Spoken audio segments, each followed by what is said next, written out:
Day follows day,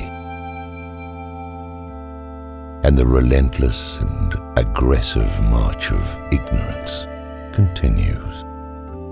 Rank after rank of cinderblock heads, bobbing Nodwells and cynical outriders moving in lockstep, on and on. The slow motion waltz of mesmerized mutants continues.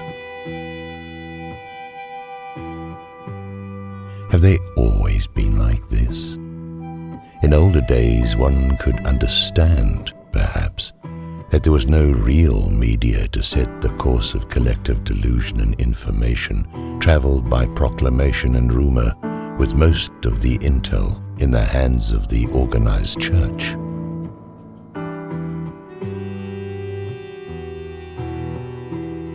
Today there is no real excuse except for perpetual dupedom and cowardice seeking approval and a pat on the head from the blood-swilling undead.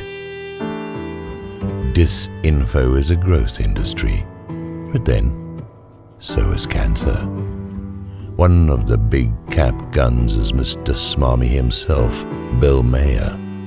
As a card-carrying tribe member, Bill is at the workbench, fashioning sculptures from compressed bullshit for the edification and entertainment of the terminally befuddled.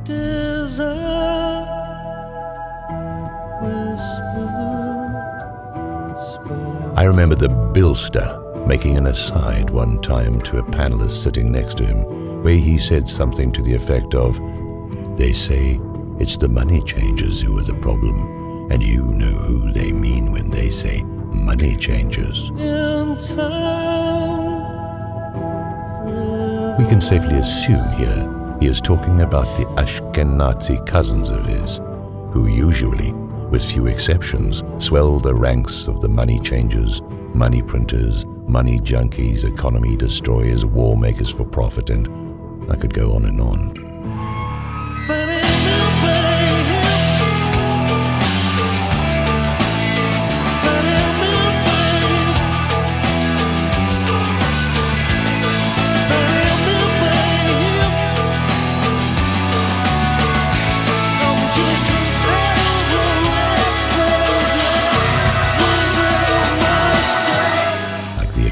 Sea, which is always the sea, except when it is pending rain or streams and rivers returning to the sea.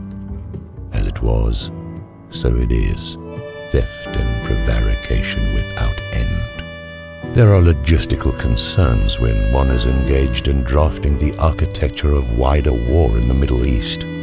As the parrots squawk and the chipmunks talk, the vampire bankers plot and scheme.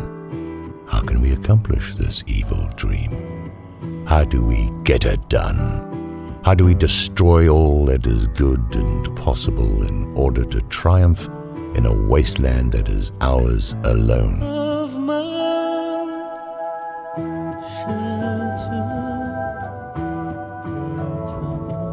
Along with the startling emergence of a myriad of bizarre sexual expressions, as well as the looming approach of cannibalism, there is the specter of a pandemic, suicide epidemic.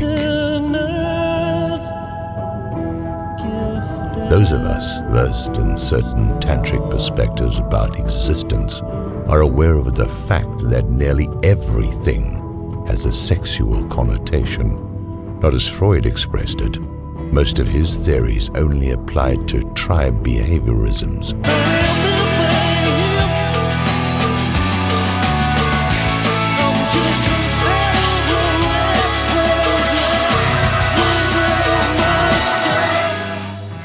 In any case, when things begin to go very wrong in human affairs and interactions, it is a given that sexual dysfunction and perversity will be the daily special at Ashe-NAZI.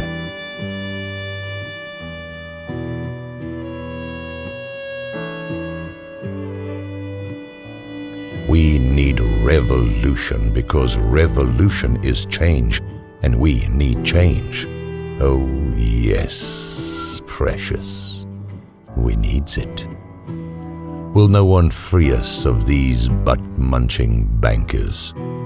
I can solve the economic crisis in a heartbeat. Get thee to Iceland, my son.